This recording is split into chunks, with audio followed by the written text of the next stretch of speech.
Praise the lord. దేవుని పరిశుద్ధ నామమునకు స్తోత్రం కలుగునుగాక.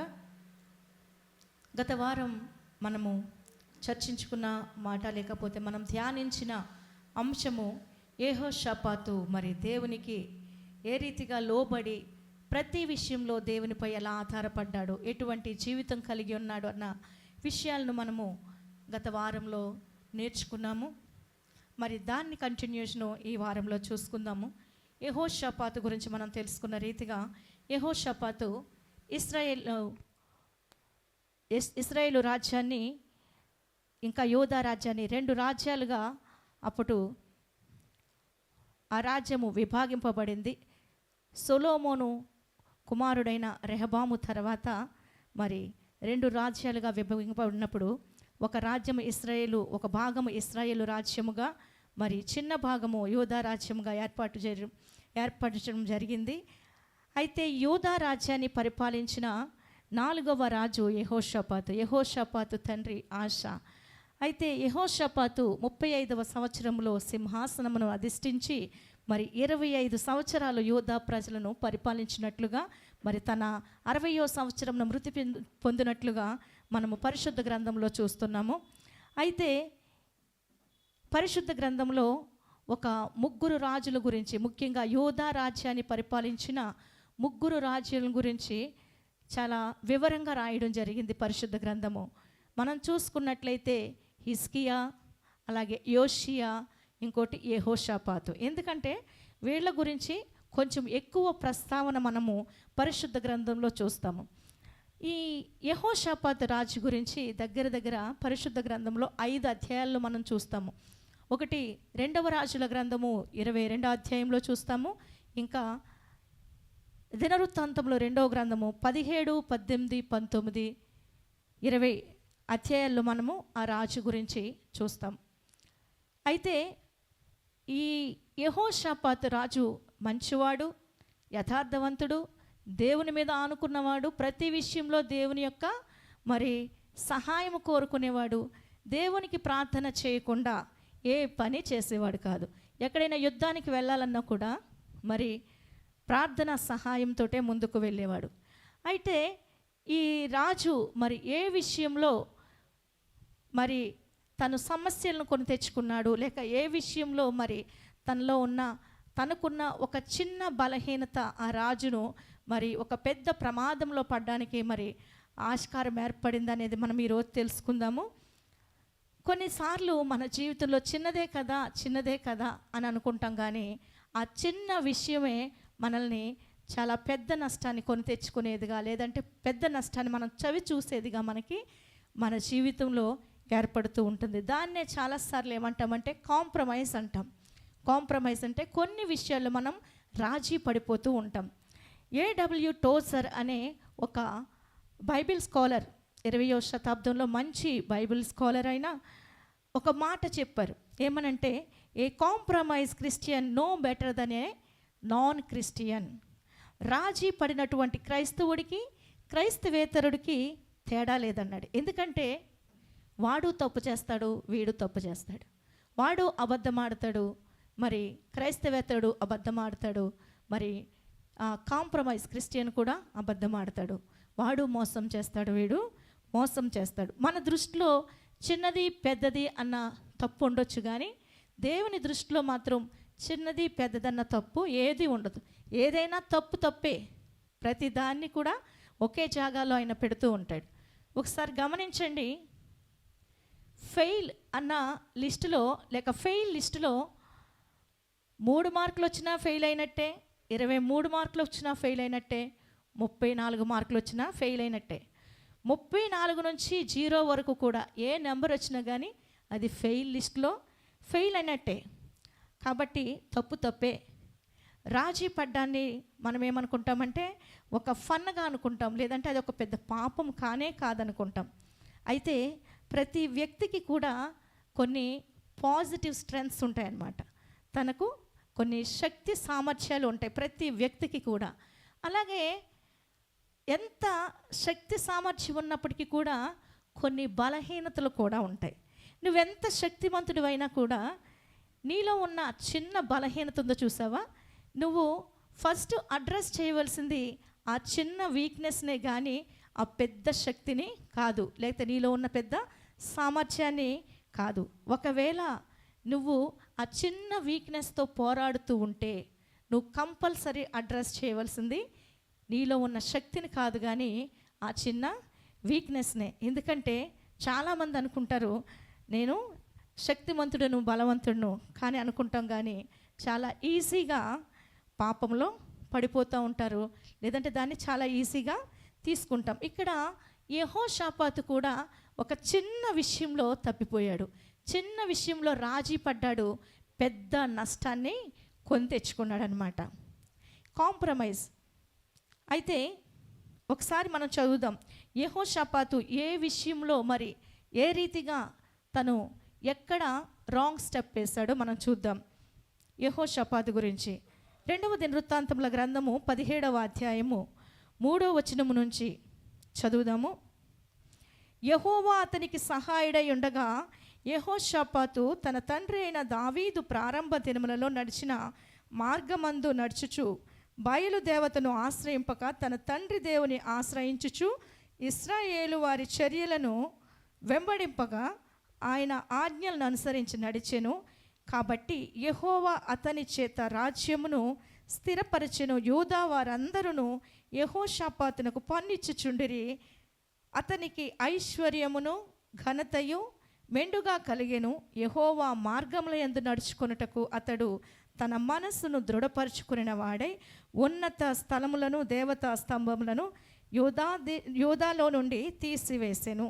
ఇక్కడ మనం చూస్తూ ఉన్నాము, యెహోషాపాతు ఏ రీతిగా దేవుని ఎదుట యథార్థంగా ఉన్నాడో, దేవుణ్ణి ఆశ్రయించాడో, మరి తన తండ్రి అయిన దావీదు నడిచిన దినాల్లోనే ఎలా అయితే నడిచాడో అలాంటి మరి దేవుని ఆశ్రయించి నడిచినట్లుగా మనం చూస్తున్నాం. ఆ రీతిగా నడిచాడు కాబట్టి దేవుడు అతనికి రాజ్యాన్ని స్థిరపరిచాడని, తనకు సహాయం చేశాడని, గొప్ప ఐశ్వర్యము ఘనత మెండుగా ఆయనకి కలిగిందని చూస్తూ ఉన్నాం.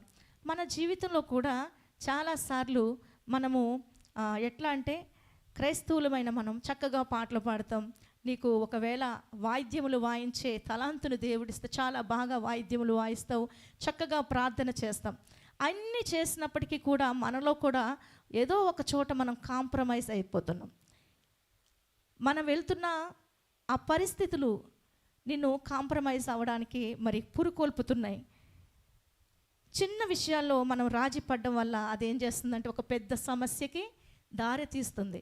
నువ్వు ఎంత ప్రార్థన పరుడువైనా, ప్రతిరోజు వాక్యం చదువుకున్నా, లేదంటే క్రమం తప్పకుండా చర్చికి వెళ్ళినా, ఈ రీతిగా ఉన్నప్పటికీ కూడా నీలో ఉన్న చిన్న బలహీనత, లేకపోతే కొన్ని విషయాల్లో నువ్వు రాజీ పడిపోవడం, కాంప్రమైజ్ అవ్వడం ఏమవుతుందంటే నిన్ను పెద్ద సమస్యకు లేక ఒక ప్రాబ్లంలో పడేసేదిగా ఉంటుంది. మనము ఒక 5 విషయాలు ఇక్కడ మనం చూసుకున్నట్లయితే 5 పీస్ అనమాట. పీ స్టాండ్స్ ఫర్ అన్నట్టుగా, P stands for places. The places you are going. నువ్వు ఏ ప్లేసెస్కి వెళ్ళడానికి కాంప్రమైజ్ అవుతున్నావు. నీ స్నేహితులతో నువ్వు ఉంటున్నావు కదా, వాళ్ళు అంటారు చాలా ఈజీగా ఇక్కడికే కదా, ఇక్కడికే వెళ్దాం రా, ఇక్కడికే అనుకుంటాం. అది పెద్ద తప్పు కాదనుకుంటాం. ఏ ప్లేసెస్కి నువ్వు వెళ్తున్నావు, కొన్నిసార్లు ఆ ప్లేసెస్కి నువ్వు వెళ్ళడం ద్వారా నువ్వు సమస్యలో పడిపోతున్నావు, ప్రాబ్లంలో ఇరుక్కుపోతున్నావు. అలాగే people you are close with, నువ్వు ఎవరితో అయితే క్లోజ్గా ఉంటున్నావో అక్కడ కాంప్రమైజ్ అవుతున్నావు. నువ్వు వెళ్ళే ప్లేసెస్ విషయంలో నువ్వు కాంప్రమైజ్ అవుతున్నావు, మరి సమస్యలో పడిపోతున్నావు. అలాగే నువ్వు ఎవరితో అయితే సహవాసం చేస్తున్నావో, ఫ్రెండ్షిప్ చేస్తున్నావో, మరి అక్కడ నువ్వు కాంప్రమైజ్ అవ్వడం వల్ల మరి సమస్యకు నువ్వు తావిచ్చినట్టుగా అవుతున్నావు. మూడోది పిక్చర్స్ యు ఆర్ సీయింగ్, లేక చూస్తున్నావు. నువ్వు చూసే పిక్చర్స్ మొబైల్లో నువ్వు ఏ దృశ్యాలు చూస్తున్నావు, చూడకూడనివి చూస్తున్నావు. అదే ఫోన్లో వాక్యము చదువుకుంటాం, అదే ఫోన్లో చూడకూడనివి కూడా చూస్తాం. ఏదైనా చదువుకుందాం మనకు చదువుకుంటూ ఉంటారు, చక్కగా చదువుకుంటూ ఉంటారు, కాన్సన్ట్రేషన్తో చదువుకుంటూ ఉంటారు. అరగంట అయిపోయింది, గంట అయిపోయింది, చాలా బాగా చదువుతుండగా ఒక చిన్న నోటిఫికేషన్ చాటింగ్ వస్తుంది. జస్ట్ 2 minutes చాట్ చేద్దాం రా. ఆ 2 minutes చాట్ వెళ్ళబోయి 20 minutes అవుతుంది. అంతవరకు నువ్వు చదివిన చదువంతా ప్రక్కకు వెళ్ళిపోతుంది, నీ ఆలోచన అంతా ప్రక్కకు వెళ్ళిపోతుంది. దేనికి? నువ్వు ఆ చిన్న విషయంలో కాంప్రమైజ్ అవ్వడం వల్ల, రాజీ పడడం వల్ల. పోన్లే ఈ ఒక్క పిక్చరే కదా అని షార్ట్స్, ఈ రోజుల్లో సీరియళ్ళు సినిమాలు చూడడం తక్కువైంది కానీ షార్ట్స్ చూడడం ఎక్కువైపోయింది. ఫోన్ మొదలెడితే అలా స్క్రోల్ చేస్తూ ఉంటే ఒకదాని తర్వాత ఒకటి షార్ట్స్ వస్తూనే ఉన్నాయి. దానికి అసలు టైము లెక్కే లేదనమాట. ఎంతసేపు నువ్వు చూస్తున్నావు, ఏమేమి చూస్తున్నావు? నేను ఫస్ట్ ఒకటి చెప్పాను, ఏ ప్లేసెస్కి నువ్వు వెళ్తున్నావు, ఆ ప్లేసెస్కి వెళ్ళడంలో నువ్వు రాజీ పడుతున్నావు కాబట్టి సమస్యలో ఇరుక్కుంటున్నావు. 2, ఏ ప్రజలతో నువ్వు అనుసంధానం కలిగి ఉంటున్నావు, లేక సహవాసం కలిగి ఉంటున్నావు, క్లోజ్నెస్ కలిగి ఉంటున్నావు. 3వది, నువ్వు చూస్తున్న పిక్చర్స్ ఎటువంటివి. 4వది ప్యాషన్, నీ కోరికలు, నీ ఆలోచనలు, నీ తలంపులు, ఇవి వాటిలో నువ్వు రాజీ పడడం వల్ల నిన్ను సమస్యలో పడేసేవిగా ఉన్నాయి. ఈ 4 విషయాలు కూడా మనం వెళ్తున్న ప్రదేశాలు లేక ప్లేసెస్, మనము సహవాసం చేస్తున్న వ్యక్తులు, పర్సన్స్, 3వది పిక్చర్స్, 4వది ప్యాషన్, ఇవన్నీ కూడా మన ప్రొఫైల్ని డిసైడ్ చేస్తాయి. ఆ ప్రొఫైల్ ఇన్స్టాగ్రామ్ కానీ ఫేస్బుక్, వాట్సాప్లో నీ ప్రొఫైల్ ఎలా ఉంది? దాచుకునేదిగా ఉందా, రివీల్ చేసేదిగా ఉందా? ఎలా ఉంది నీ ప్రొఫైల్? ఎలాంటి వాటిని నువ్వు కలిగి ఉంటున్నావు?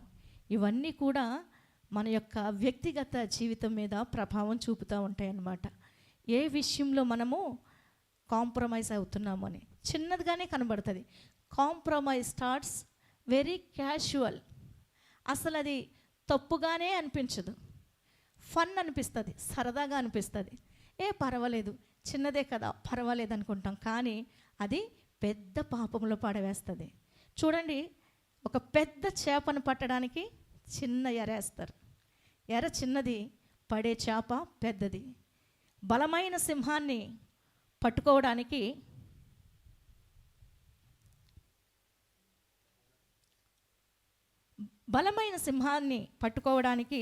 ఒక చిన్న మేకపిల్లను ఎరేస్తారు.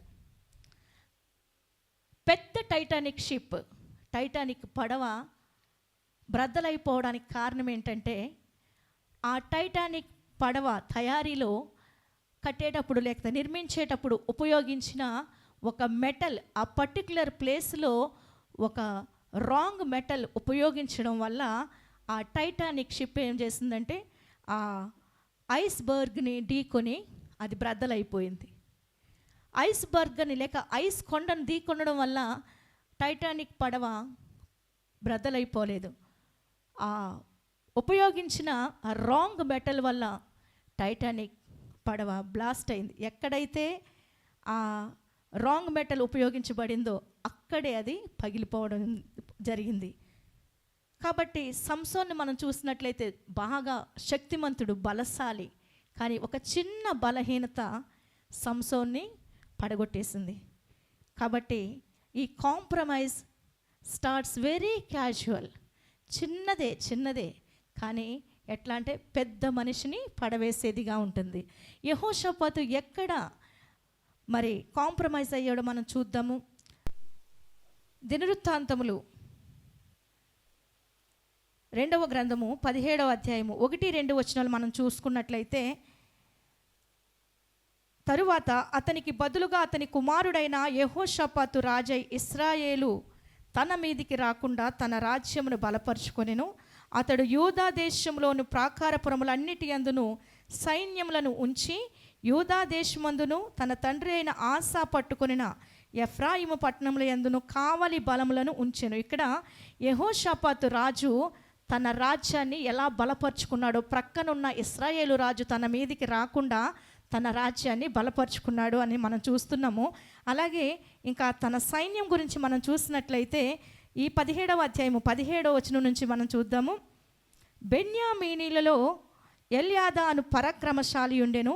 వీని యొద్ద వింటిని కేడెమును పట్టుకొని వారు 2,00,000 మంది ఉండిరి. రెండో వాడు యెహోజాబాదు, వీని యొద్ద 1,80,000 మంది యుద్ధ సన్నద్ధులు ఉండిరి.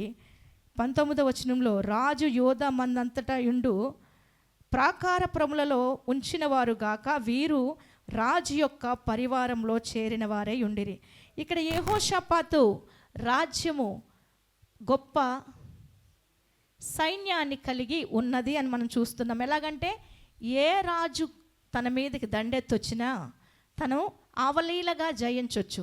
ఇక్కడ ఇశ్రాయేలు రాజైన అహాబు మరి తనకి ఒక డౌట్ పట్టుకుంది, లేకపోతే ఒక భయం పట్టుకుంది. ఒకవేళ యెహోషాపాతు రాజు నా మీదకి యుద్ధానికి వస్తే నేను ఓడిపోతాను, నేను అక్కడికి వెళ్ళినా నేను ఓడిపోతాను, కాబట్టి ఏ రీతిగా తన్ని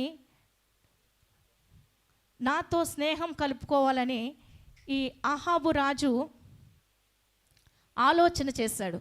అహాబు రాజు చాలా తెలివిగలవాడు. ఈ అహాబు రాజు ఏం చేశాడంటే చిన్న ఎర వేశాడనమాట.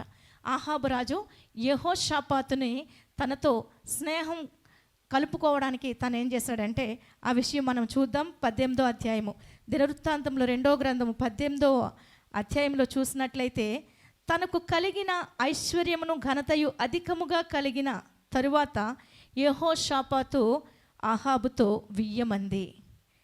యెహోషాపాతు ఎవరితో వియ్యమందాడు?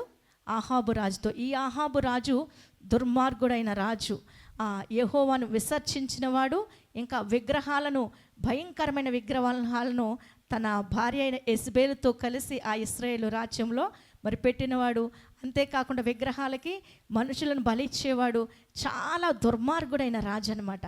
ఈ రాజు కుయుక్తితో ఏం చేశాడంటే ఈ యెహోషాపాతుతో వియ్యమందాడు. ఎందుకంటే తన కుమార్తె అయిన, తనకి యెజబెలుకి పుట్టిన కుమార్తె అయిన అతల్యాను యెహోషాపాతు రాజు యొక్క కుమారుడైన యెహోరాముకు ఇచ్చి పెండ్లి చేయడానికి వియ్యమందాడనమాట. ఆ తర్వాత కొన్ని సంవత్సరాలు జరిగిన తర్వాత ఇక్కడ 2వ వచనం చూస్తున్నాం. కొన్ని సంవత్సరములు గతించిన మీదట షోమ్రోన్లో నుండి అహాబు నొద్దకు పోయెను. అహాబు అతని కొరకు అతని వెంట వచ్చిన జనుల కొరకు అనేకమైన గొర్రెలను పశువులను కోయించి తనతో కూడా రామోత్గిలాదుకు మీదికి పోవుటకు అతని ప్రేరేపించెను. ఇక్కడ చూడండి, యెహోషాపాతు రాజుతో వియ్యమంది అంటే ఈ యెహోషాపాతు రాజు అహాబుతో వియ్యమందినప్పుడు కొన్ని సంవత్సరాల తర్వాత చూడ్డానికని అహాబు రాజు దగ్గరికి వెళ్ళినప్పుడు అతను ఏం చేశాడంట, తన్ని ఖుషి చేయడానికి, లేకపోతే తన్ని ఇంకా సంతోషపరచడానికి చక్కటి భోజనాన్ని, విందు భోజనాన్ని ఏర్పాటు చేసి తన్ని తృప్తిపరిచి ఏమన్నాడంటే, రామోత్గిలాదు మీదకి యుద్ధానికి పోదాం అనుకుంటున్నాను, నువ్వు నాతో కూడా వస్తావా? లేకపోతే అక్కడ ఏమనుందంటే పోవుటకు ప్రేరేపించను, వస్తావా అని అడగలే, ఆ రామోత్గిలాదు మీద యుద్ధానికి పోవడానికి ప్రేరేపించెను. అది ఎట్లా అంటే ఆయన్ని ఇంజ్యూస్ చేయడం అనమాట. ఇంగ్లీష్లో ఇంజ్యూస్ అని ఉంటుంది, అంటే ఉచ్చు వేసి లాగడం, లేకపోతే ఎర్ర వేయడం, అంటే ఎలాగైనా ప్రేరేపించడం, పురి కొల్పడం. ఆ రామోత్గిలాదు మీదకి యుద్ధానికి వెళ్దామన్నప్పుడు, లేక అతన్ని పురి కొల్పినప్పుడు ఇక్కడ యెహోషాపాతు రాజు ఏమంటున్నాడంటే, ఇశ్రాయేలు రాజైన అహాబు యోధా రాజైన యెహోషాపాతును చూచి, నీవు నాతో కూడా రామోత్గిలాదునకు వచ్చేదవా అని అడుగగా, యెహోషాపాతు, నేను నీ వాడను, నా జనులు నీ జనులు, మేము నీతో కూడా యుద్ధమునకు వచ్చేదమని చెప్పెను. ఇక్కడ చూడండి, యెహోషాపాతు రాజు యెహోవా యందు భయభక్తులు కలిగిన వాడు, నీతిని అనుసరించి నడుస్తున్నవాడు, యథార్థంగా ఉన్నవాడు, ప్రార్థనాపరుడు. కానీ అంత మంచివాడైనా కూడా దుష్టుడు, దుర్మార్గుడైన ఆ రాజుతో సహవాసం చేయబట్టి ఇక్కడ ఏం చేస్తున్నాడంటే ఒక ప్రాబ్లంలో చిక్కుకోవడానికి పోతున్నాడనమాట. లేకపోతే ఒక నిర్ణయాన్ని ఆటోమేటిక్గా తన ప్రమేయం లేకుండానే తీసుకునే పరిస్థితి అక్కడ ఏర్పడింది. A compromise is a catastrophic. Compromise is a catastrophic అంటే నీవు రాజీ పడితే అది నిన్ను నాశనానికి తీసుకెళ్తుంది, లేకపోతే నీవు రాజీ పడడం ద్వారా నీకు నష్టం కలుగుతుంది. ఇక్కడ యెహోషాపాతు రాజు ఆ ఇశ్రాయేలు రాజు దుర్మార్గుడైనప్పటికీ, లేకపోతే దుష్టుడైనప్పటికీ అతనితో చేతులు కలపడం వల్ల ఇక్కడ యుద్ధానికి వెళ్ళే పరిస్థితి వచ్చింది. అయితే ఇక్కడ ఏమన్నాడంటే యెహోషాపాతుకి ఒక మంచి లక్షణం ఉంది.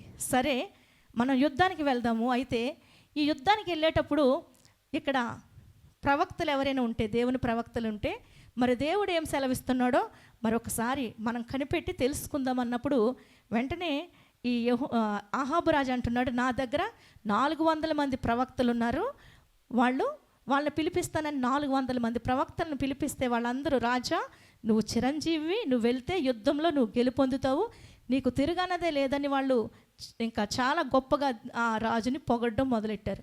వాళ్ళందరూ కూడా మరి ప్రవక్తలందరూ వాళ్ళు బయలు ప్రవక్తలు. అయితే అక్కడ యెహోషాపాతు అంటున్నాడు, అక్కడ యెహోవా ప్రవక్తలలో ఎవరైనా ఉన్నారా?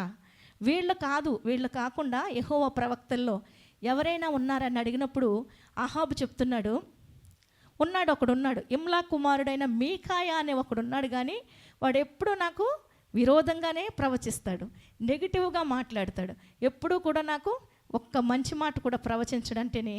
అప్పుడు ఈయన ఆ రాజుతో చెప్పాడు, ఒక్కసారి ఆయన పిలిపించండి, మాట్లాడితే మరి దేవుని యొక్క చిత్తం ఏంటో నిర్ణయం ఏంటో తెలుసుకోవచ్చు అని యెహోషాపాతు అన్నప్పుడు ఆయన పిలిపించాడు.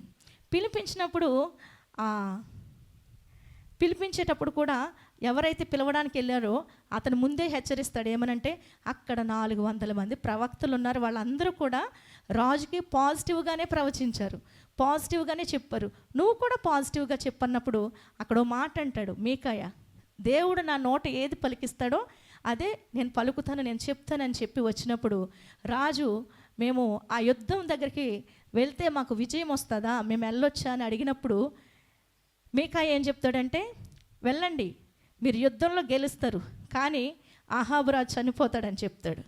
వెంటనే తనకు చాలా కోపం వచ్చేస్తుంది అహాబు రాజుకి. అహాబు రాజు కోపం వచ్చి ఏమంటాడంటే, నాకు తెలుసు ఇలాగే చెప్తాడని ఆయన ఏం చేస్తాడంటే,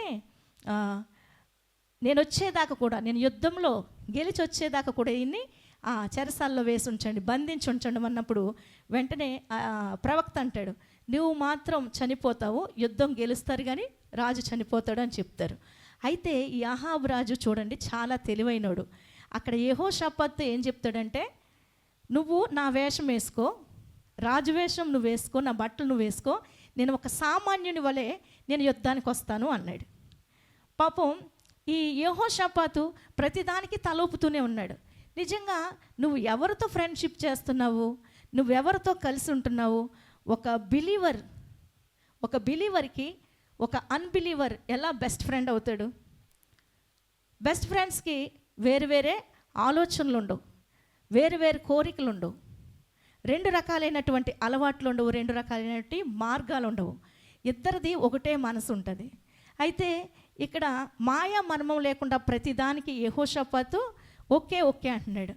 ఆ తర్వాత ఏం జరిగింది? యుద్ధానికి వెళ్ళారు. యుద్ధానికి వెళ్ళినప్పుడు అక్కడ యుద్ధం జరుగుతుంటే చుట్టూ ఉన్న శత్రువులు ఎవరు?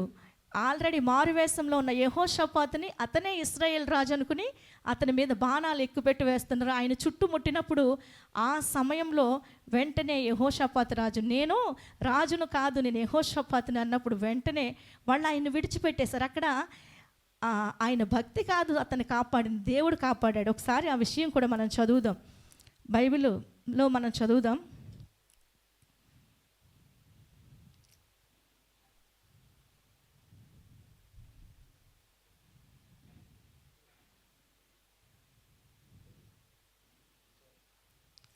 ముప్పై 31వ వచనము, దినవృత్తాంతముల గ్రంథము 2వ గ్రంథము 18:31 వచనం. కాగా 29 నుంచి చదువుకుందాం, మనకు క్లియర్గా అర్థమవుతుంది.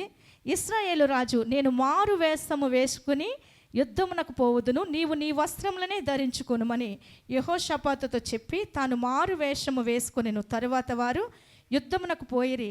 సిరియా రాజు, మీరు ఇశ్రాయేలు రాజుతోనే యుద్ధము చేయుడి, అధములతోనైనను అధికులతోనైనను చేయవద్దని తనతో కూడా ఉన్న తన రథాధిపతులకు ఆజ్ఞ ఇచ్చి ఉండెను. కాగా యెహోషాపాతు కనబడటతోనే రథాధిపతులు అతడు ఇశ్రాయేలు రాజు అనుకుని యుద్ధము చేయుటకు అతన్ని చుట్టుకొనిరి. కానీ యెహోషాపాతు మొర్రపెట్టినందున యెహోవా అతనికి సహాయము చేసెను.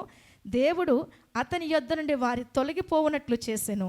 ఎట్లనగా రథాధిపతులు అతడు ఇశ్రాయేలు రాజు కాడని తెలుసుకొని అతని తరుముట మాని తిరిగిపోయిరి.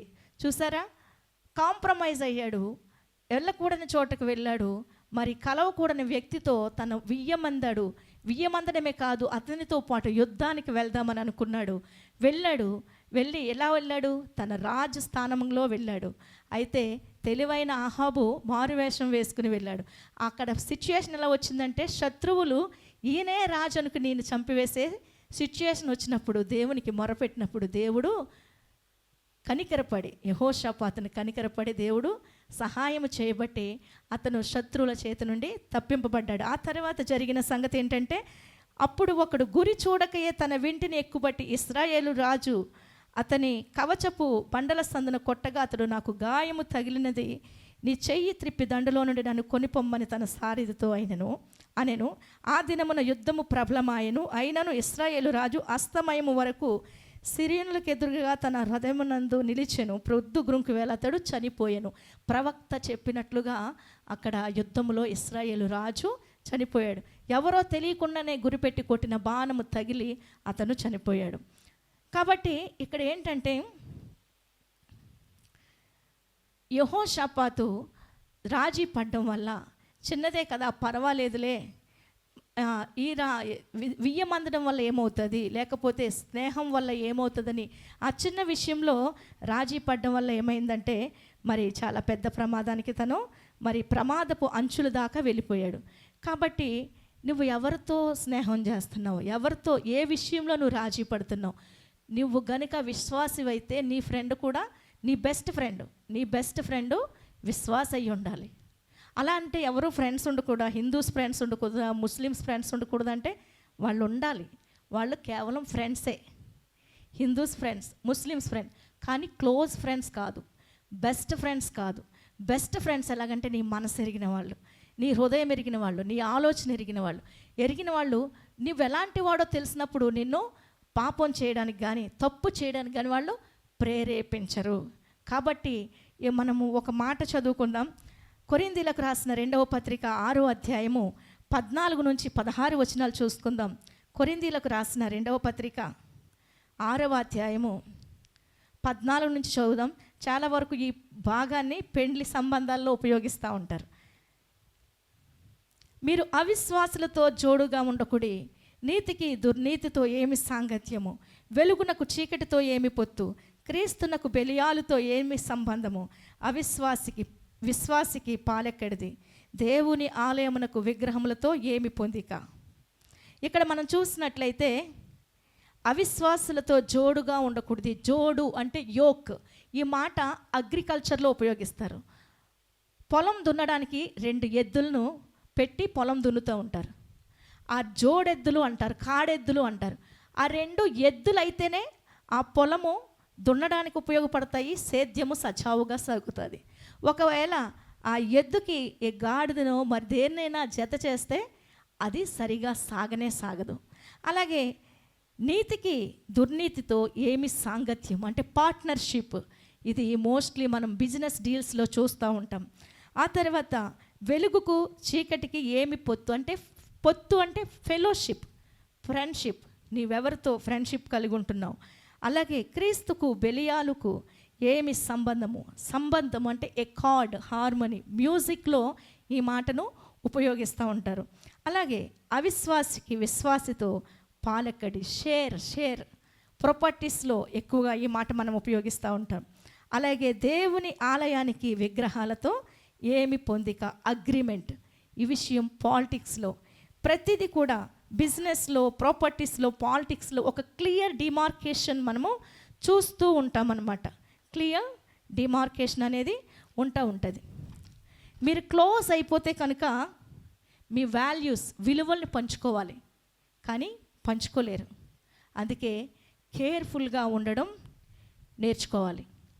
ఆహాబుతో మరి తనము వియ్యమందడం వల్ల, స్నేహం కలిగి ఉండడం వల్ల, ఆ సంబంధంలో ఉండడం వల్ల ఏం జరిగిందో చూద్దాం. ఆహాబుతో తను చేసిన ఆ సహవాసము లేక స్నేహము తన్ని మరొకసారి ఏ రీతిగా ఫెయిల్ అయిపోవడానికి కారణమైందో మనం చూద్దాము. దినవృత్తాంతంలో 2వ గ్రంథము 20వ అధ్యాయము 35వ వచనం చూద్దాం. ఇది అయిన తరువాత యూదా రాజైన యెహోషాపాతు మిక్కిలి దుర్మార్గంగా ప్రవర్తించిన ఇశ్రాయేలు రాజైన అహజ్యాతో స్నేహము చేసెను. ఎప్పుడు ఏదైన తర్వాత అహాబు రాజు చనిపోయాడు. చనిపోయిన తర్వాత తన కుమారుడైన అహజ్యా అహాబు రాజు కుమారుగా మరి సింహాసనాన్ని అధిష్ఠించాడు, రాజుగా కొనసాగుతున్నాడు. అహాబు దుర్మార్గుడు, దుష్టుడని తెలిసిన తర్వాత మరి యుద్ధంలో నుంచి దేవుడు యెహోషాపాతును తప్పించిన తర్వాత అప్పుడైనా కొంచెం బుద్ధి రావాలి కదా, ఇంకా నేను మరలా అటువంటి స్నేహాల జోలికి వెళ్ళకూడదు అనుకోవాలి కదా. కానీ అది అటువంటి పరిస్థితి ఇంకా యెహోషాపాతులో కలగలేదు. ఏం చేశాడంటే, ఇది అయిన తర్వాత యోధా రాజైన యెహోషాపాతు మిక్కిలి దుర్మార్గంగా ప్రవర్తించిన రాజైన అహజ్యాతో స్నేహం చేశాడంట. చూడండి, రాజైన అహజ్యాతో స్నేహం చేసి తను బిజినెస్లో ఎలా పొత్తు పెట్టుకున్నాడో చూద్దాం. 36వ వచనంలో, తర్షీషునకు పోదగిన ఓడలను చేయింపవలనని యెహోషాపాతు అతనితో స్నేహము చేయగా వారు ఎసోన్గెబెరులో ఆ ఓడలను చేయించిరి. అప్పుడు మారేషా వాడును దోదావాహు కుమారుడును అయిన ఎలియాజరు, నీవు అహజ్యాతో స్నేహము చేసుకొంటివి గనుక యెహోవా నీ పనులన్నిటినీ భంగము చేయనని యెహోషాపాతు మీద ప్రవచనం ఒకటి చెప్పెను. ఆ ఓడలు తర్షీషునకు వెళ్లకుండా బ్రద్దలైపోయిన. చూసారా, తను ఫస్ట్ రాంగ్ స్టెప్ వేశాడు, కాంప్రమైజ్ అయ్యాడు. తన తండ్రి అయిన అహాబుతో, అహజ్యా తండ్రి అయిన అహాబుతో వియ్యమందినప్పుడు చాలా పెద్ద ప్రమాదం. యుద్ధములో నుంచి మరి తను దేవుడు సహాయం చేసినందువల్ల తప్పింపబడ్డాడు. అయినప్పటికీ కూడా మరలా తన కుమారుడు ఎలాంటి వాడు, అహజ్యా దుర్మార్గం, మిక్కిలి దుర్మార్గుడైన అహజ్యాతో స్నేహం చేసి బిజినెస్లో పొత్తు కుదుర్చుకున్నప్పుడు ఆ ఓడలు తర్షీస్కి వెళ్ళే ఓడలను మరి చేయించుకోవడానికి స్నేహం చేసినప్పుడు వాడు అలాగే ఆ ఓడలను తయారు చేయించుకున్నారంట. అక్కడే వెంటనే దేవుడు మరి తన సేవకుడైన ఎలియాజరు ద్వారా ప్రవచనం చెప్పాడు. ఏమంటున్నాడంటే, నీవు అహజ్యాతో స్నేహము చేసుకొంటివి కాబట్టి దేవుడు నీ పనులన్నిటినీ భంగము చేస్తాడు అని ప్రవచనం చెప్పగానే ఆ ఓడలు ఏమైతే వాళ్ళు తయారు చేయించుకున్నారో ఆ ఓడలంట తర్షీష్కు వెళ్లకుండానే బ్రద్దలైపోయినాయి అంట. అది ఒకవేళ నీ సహవాసం ఎలా ఉంది, నువ్వు చాలా మంచోడివి, చాలా ప్రార్థనా పరుడివి, ఇంట్లో మంచోడివి, సంఘంలో మంచోడివి, ప్రతి చోట మంచిగానే ఉంటున్నావు, కానీ నీ దగ్గర ఉన్న చిన్న బలహీనత అందరినీ నమ్మేయడం, ఒకవేళ పర్వాలేదు ఇక్కడికే కదా వెళ్దాం రా అన్నప్పుడు వాళ్ళతో వెళ్ళడం, వారితో నీ సహవాసం కొనసాగించడం, వారితో క్లోజ్ అయిపోవడం వల్ల ఏమవుతుందంటే కొన్నిసార్లు మరణం సంభవిస్తుంది, కొన్నిసార్లు మరి అపజయం సంభవిస్తుంది. కాబట్టి ఏంటంటే నువ్వు ఎవరితో స్నేహం చేస్తున్నావు, నువ్వు ఈజీగా మోసపోయే అవకాశం ఉంది. ఎందుకంటే నువ్వు మంచోడివే, నువ్వు మంచిగా ఉంటావు, నువ్వు అబద్ధం ఆడవు, నువ్వు మోసం చేయవు, ఎదుటివారికి హాని తలపెట్టవు. కానీ అవతలోడు ఎలాంటోడు, సమయం వస్తే నిన్ను ముంచేవాడుగా, నిన్ను విడిచిపెట్టి వెళ్ళిపోయేవాడిగా ఉన్నాడు. నమ్మక ద్రోహం చాలా చోట్ల మనం గమనిస్తూనే ఉన్నాం. ఈ రోజుల్లో చాలామంది స్నేహితుల మధ్యనే సరైన అవగాహన లేక, స్నేహితుల మధ్య వాళ్ళు భయంకరమైన అలవాట్లకి లోనవుతూ తమ జీవితాలను మరి పాడు చేసుకునేవారిగా మనము గమనిస్తూ ఉన్నామన్నమాట. అయితే మనము చాలా విషయాల్లో, ప్రతి విషయంలో కూడా మనం చాలా క్లియర్గా ఉండాలన్నమాట. ఎందుకంటే మనము అది నువ్వు కాలేజ్లో ఉన్నా, డ్యూటీ దగ్గర ఉన్నా, ఆఫీస్లో ఉన్నా, ఎక్కడున్నా కూడా నువ్వు ఎవరితో ఎంతవరకు ఉంటున్నావో, you cannot align with people. అంటే నువ్వు ఎవరితో ఉన్నావు, you should align with God. నువ్వు దేవునితో నువ్వు అనుసంధానం చేయబడి ఉండాలి. నీ పరిస్థితి మనుషులతో కలుస్తుంటున్నావు కాబట్టి నీ ఐడెంటిటీని కోల్పోయేవాడుగా ఉండకూడదు, నీ ఐడెంటిటీని కోల్పోకూడదు, ఒక ప్రత్యేకత కలిగి ఉండాలి. ఏమంటున్నాడంటే, మీరు లోకమునకు వేరై జీవించుడు అంటున్నాడు. లోకమునకు వేరై జీవించుడు. ఎవడైతే లోకముతో స్నేహించిన వాడు దేవునికి శత్రువునని అగునని మరి యాకోబు పత్రికలో మనం చదువుకుంటున్నాం. కాబట్టి ఎవరితో నీ స్నేహం, ఎవరితో నీ ప్రయాణం మనం గమనించుకుంటూ ఉండాలి. ఇక్కడ షడ్రక్, మేషక్, అబేద్నెగో ముగ్గురు యవనస్తులు పరాయి దేశంలో, అన్య దేశంలో ఉన్నారు. మరి వారికి ఉన్న జ్ఞానమును బట్టి, దేవుని కృపను బట్టి మంచి ఉద్యోగాల్లో వారు ఉన్నప్పటికీ అక్కడ ఒక సమస్య వచ్చింది. ఒక బొమ్మ విగ్రహం మరి ప్రతిష్ఠించబడి అందరూ దానికి మ్రొక్కవలసిన పరిస్థితి ఏర్పడినప్పుడు ఈ ముగ్గురు తమ విశ్వాసంలో దృఢంగా నిలబడ్డారు. తమ ఐడెంటిటీని కోల్పోవడానికి ఇష్టపడలేరు. దే కెనాట్ కాంప్రమైజ్, అంటే దే డెంట్ కాంప్రమైజ్. ఎట్టి పరిస్థితుల్లో కూడా రాజీ పడలేదు, పరిస్థితులతో రాజీ పడలేదు వాళ్ళు. రాజా, మా ఎదుట అగ్నిగుండం ఉన్నా కానీ మా దేవుడు మమ్మల్ని రక్షించడానికి సమర్థుడు. ఒకవేళ మా దేవుడు మమ్మల్ని విడిపించకపోయినా పర్వాలేదు, కానీ నీ బొమ్మకు మేము రొక్కమన్నారు. అక్కడ వారు ఏం చేస్తారంటే తమ యొక్క మరి విశ్వాస జీవితంలో స్టాండర్డ్ కలిగి ఉన్నారన్నమాట. స్టాండ్ తీసుకున్నారు, అంటే బలముగా నిలబడ్డారు, కాంప్రమైజ్ అవ్వలేదు. మరి మనం ఏ విషయంలో కాంప్రమైజ్ అవుతున్నాం? కాంప్రమైజ్ అయ్యి మన పరిశుద్ధతను కోల్పోయే వారంగా ఉంటున్నామా? మనము కాంప్రమైజ్ ఎలా అవుతుంది? వెరీ ఈజీగా. Compromise starts with very casual అని మనం తెలుసుకున్నాం. కాంప్రమైజ్ ఈజ్ క్యాటాస్ట్రాఫిక్ అని తెలుసుకున్నాం. అది నాశనానికి లేక నష్టాన్ని కలిగించేదిగా ఉన్నది. ఇంకోటి, compromise is crushes you in wrong relationship and wrong habits. ఈ కాంప్రమైజ్ అవ్వడం వల్ల తెలియకుండానే కొన్ని రకాల రిలేషన్స్లో పడిపోయి వాటి నుండి విడిపించబడలేక నువ్వు బయటికి రాలేక ఎన్ని విధాలుగా నువ్వు నలిగిపోతున్నావో. అపరాధ భావం, గిల్టీ. మంచోడివి మరి ఆ తల్లిదండ్రులకు మంచోడివి, సంఘంలో మంచోడివి, మంచిగా పాటలు పాడతావు, మంచిగా ప్రార్థన చేస్తావు, కానీ నీలో ఉన్న ఆ చిన్న బలహీనత, ఆ అలవాటుకి నువ్వు లోనవ్వడం వల్ల అదేం చేస్తుందంటే నిన్ను నాశనానికి మరి తీసుకువెళ్తుంది. ఒకరి ఎదుట సరి అయినదిగా కనబడు మార్గం కలదు, తుదకది మరణానికి త్రోవ తీస్తుందన్నమాట. ఏ విషయంలో నువ్వు కాంప్రమైజ్ అవుతున్నావు? ఇది చిన్నదే కదా, పర్వాలేదులే అనుకుంటున్నావు, కానీ అది నిన్ను ఏం చేస్తుందంటే నిన్ను నాశనానికి తీసుకుపోతుంది, నష్టాన్ని చేకూర్చేదిగా ఉంటుంది. మరి నువ్వు లేవలేనంతగా పాపంలో పడిపోవడానికి అది నిన్ను పురికొల్పుతూ ఉంటుందన్నమాట. చివరిగా compromises results you in corporate consequences. ఇక్కడ యెహోషాపాతు ఆ యుద్ధానికి వెళ్ళినప్పుడు యెహోషాపాతు ఒక్కడే వెళ్ళాడా? అతను ఏమంటున్నాడంటే, మేము నీతో యుద్ధానికి వస్తాను రాజా, నా జనులు నీ జనులు అంటున్నాడు. అంటే ఇశ్రాయేలు రాజు యుద్ధానికి వెళ్ళారు, ఇశ్రాయేలు సైన్యంతో పాటు యెహోషాపాతు తన ప్రజలను కూడా ఆ యుద్ధానికి తీసుకెళ్ళాడు. అక్కడ ఏమవుతుంది? అన్యులతో కలిపి దేవుని యందు భయభక్తులు కలిగిన వాళ్ళు కూడా కలిసిపోయారనమాట. అక్కడ లోకానికి ఎలా కనబడుతున్నారు? వాళ్ళిద్దరూ ప్రత్యేకత ఏమీ లేదు, వాళ్ళు వీళ్ళు ఒకటిగానే కనబడుతున్నారు. కాబట్టి ఆ కాంప్రమైజ్ లైఫ్ ఏం చేస్తుందంటే నిన్నే కాదు, నీతో ఉన్న నీ ఫ్యామిలీని, నీ చుట్టూ ఉన్న వారిని కూడా పెద్ద ప్రమాదంలో పడేస్తుందన్నమాట.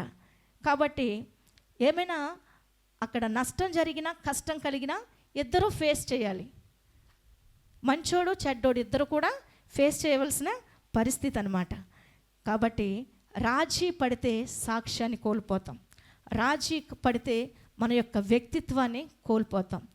ఏ విషయంలో రాజీ పడుతున్నావో, ఏ విషయంలో నువ్వు ఇది చిన్నదే కదా పర్వాలేదులే అనుకుంటున్నావో, అక్కడ నీకేమవుతుందంటే నువ్వు పెద్ద పాపంలో లేక పెద్ద సమస్యలో ఇరుక్కుపోవడానికి అది ఆస్కారం ఉంటుంది. అందుకనే సామెతల గ్రంథం 6వ అధ్యాయము 1-5 వచనాలు మనం చూసుకున్నట్లయితే, నీ చెలికాని కొరకు నువ్వు పూటపడిన ఎడల, ఒకసారి చూద్దాం, చూడండి.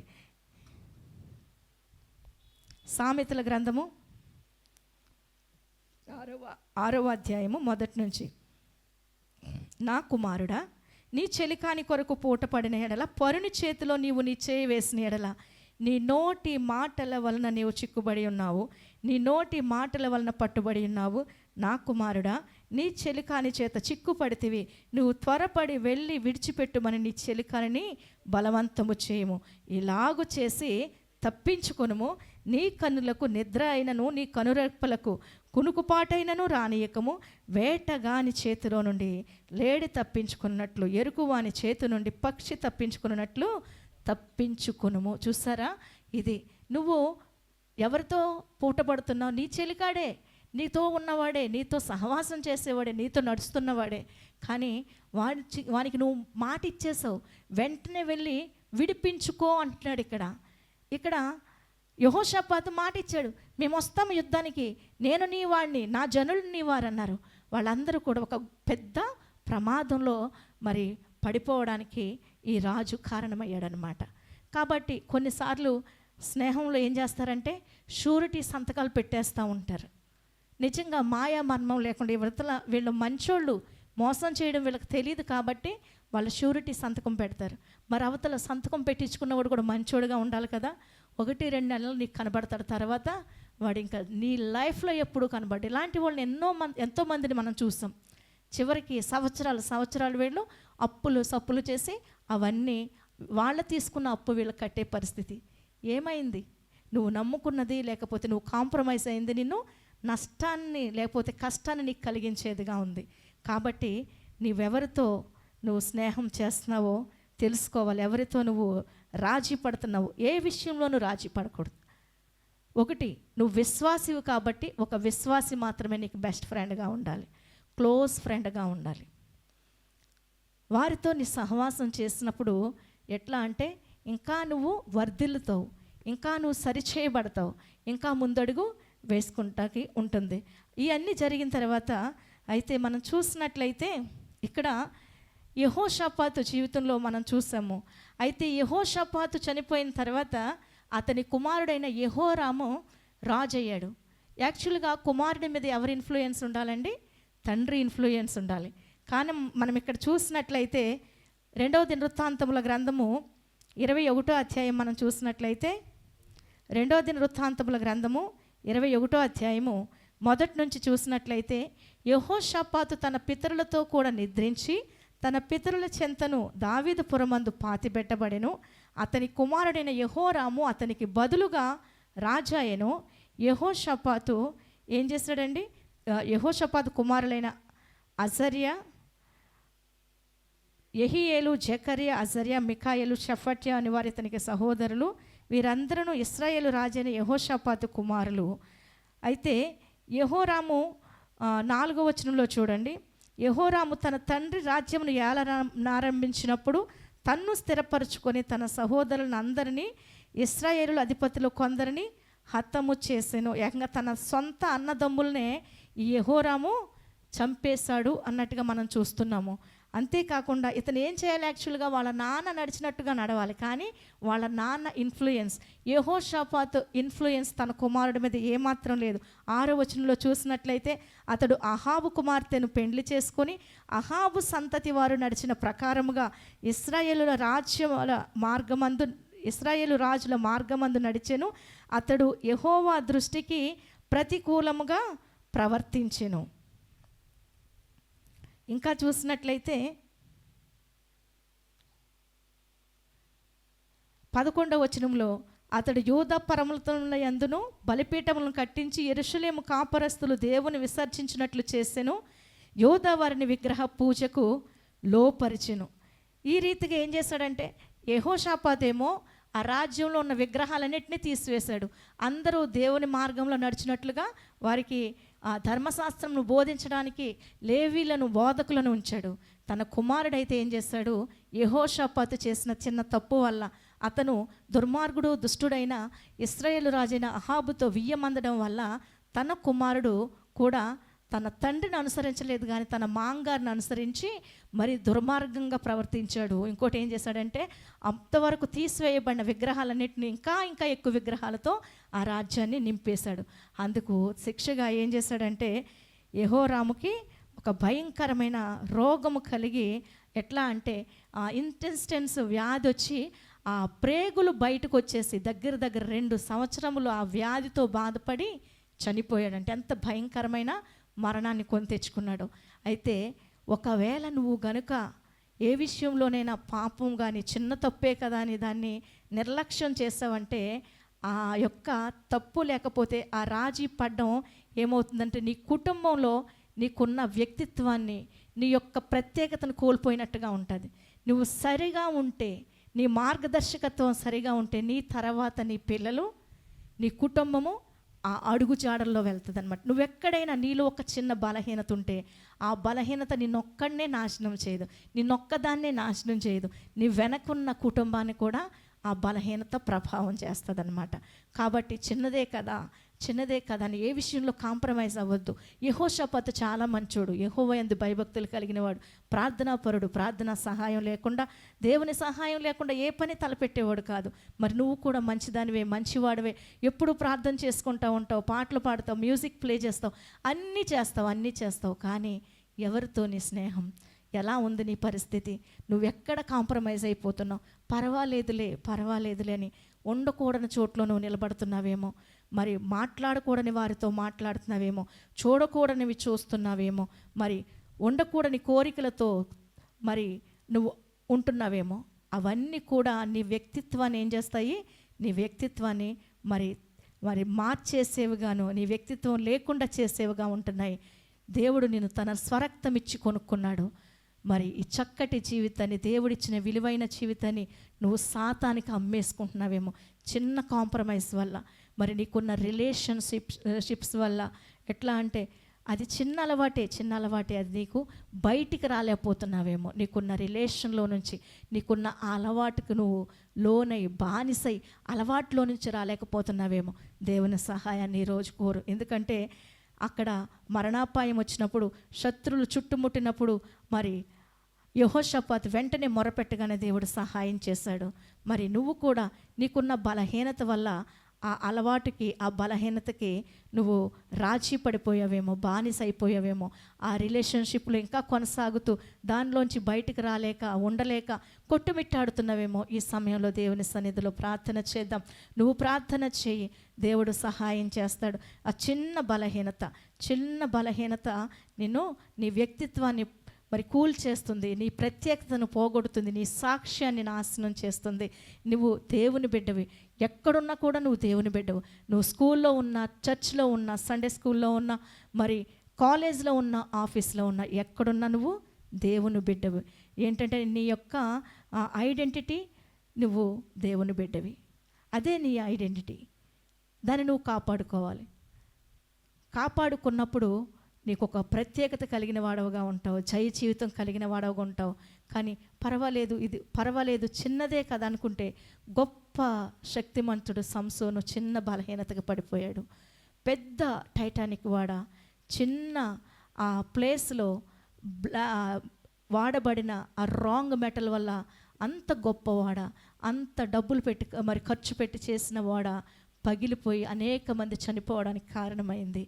మరి చిన్న రంధ్రం ఉంటే ఆ పెద్దవాడ కూడా అది మునిగిపోతుందన్నమాట. మరి బయట పరిస్థితులు కాదు, నీ లోపల ఎలాంటి పరిస్థితి ఉంది? నువ్వు ఎవరితో సహవాసం చేస్తున్నావు? దేవునితో సహవాసం చేస్తున్నావా? లేకపోతే రాచీపడి నువ్వు పరిస్థితులతో సహవాసం చేస్తున్నావు?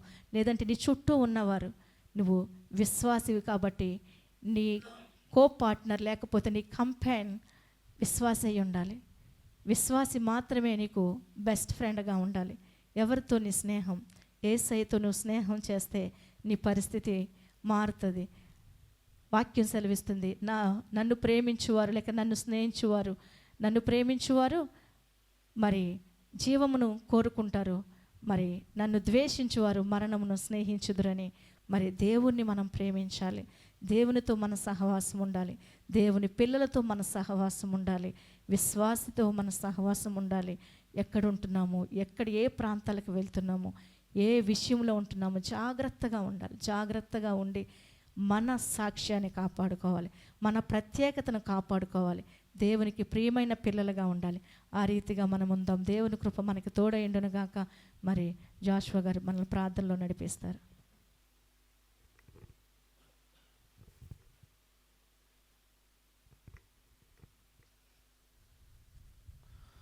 విని వాక్యాన్ని బట్టి మనం అందరం దేవుని మహింపరుద్దాం. అవును, మన జీవితాల్లో ఏ రీతిగా ఉంటున్నాం, ఎలా ఉంటున్నాం, ఎలా జీవిస్తున్నాం, ఎవరితో సహవాసం చేస్తున్నాం, మరి దేవుని పిల్లలతో సహవాసం చేస్తున్నామా, అన్యులతో సహవాసం చేస్తున్నామా, మరి సరైన జోడి ఏ రీతిగా ఉంటుందో మనం చూసుకోవాల్సిన బాధ్యత మన మీద ఉంది. కాబట్టి మనం ఈ యొక్క మాటలు విని దేవుడు మనకు అనుగ్రహించిన వాక్యాన్ని బట్టి మన హృదయాల్లో ఒక నూతనమైన నిర్ణయం తీసుకుందాం. ప్రభువా, నన్ను నీ బిడ్డగా నడిపించు, సరైన వారితో నడిపించు, అన్యులకు వేరుగా ఉండేలా సహాయం దయచేయి అని చెప్పి మనం ప్రార్థన చేద్దాం. ప్రేమగల దేవ, పరిశుద్ధులైన దేవా, నీ యొక్క నీకు వందనాలు చెల్లించుకుంటున్నాం. నీ యొక్క తలంపులు ఎంతో ఉన్నతమైనవి తండ్రి ప్రభా. మా పట్ల ఎంతో ఉన్నతముగా ఉండి మమ్మల్ని నడిపించుతున్న విధానం బట్టి నీకు వందనాలు చెల్లిస్తున్నాం. అవును తండ్రి ప్రభా, మాకు జీవితాల్లో తండ్రి ప్రభా మీరు చేసిన మేలన్నిటిని బట్టి వందనాలు చెల్లించుకుంటున్నాం తండ్రి ప్రభా. మరి దినం విన్న వాక్యం ద్వారా తండ్రి ప్రభా నీ యొక్క సన్నిధానంలో ప్రార్థిస్తున్నాం తండ్రి ప్రభా. మరి వాక్యం మమ్మల్ని ఎంతైతే హెచ్చరించిందో తండ్రి ప్రభా, వాటికి దూరంగా ఉండక సహాయం దయచేయమని అడుగుతున్నాం. యేసయ్యా, నీకు వందనాలు చెల్లించుకుంటున్నాం. నీ యొక్క బిడ్డలతో జీవించే కృపను దయచేయమని అడుగుతున్నాం. మంచి మార్గంలో నీ యొక్క ఆజ్ఞల్లో నడిచే భాగ్యం మాకు దయచేయమని అడుగుతున్నాం. మీరు తండ్రి ప్రభా మమ్మల్ని ప్రేమించి శాశ్వతమైన ప్రేమతో ప్రేమించి తండ్రి ప్రభా విడువక కృప చూపుచు మమ్మల్ని నడిపిస్తున్న విధానం బట్టి నీకు వందనాలు చెల్లించుకుంటున్నాం తండ్రి ప్రభా.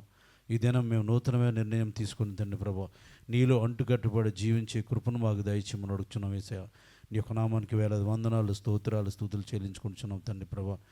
వినిన ఈ వాక్యాన్ని తండ్రి ప్రభా హృదయంలో నీరు కట్టి ఫలింపజేసి మీరు అభివృద్ధి పొందేలా సహాయం దయచేయమని నీ యొక్క నామానికి మహిమ, ఘనత, ప్రభావాలు చెల్లించుకుంటూ ప్రభు అయిన యేసుక్రీస్తు నామమున అడిగి వేడుకుంటున్నాం తండ్రి.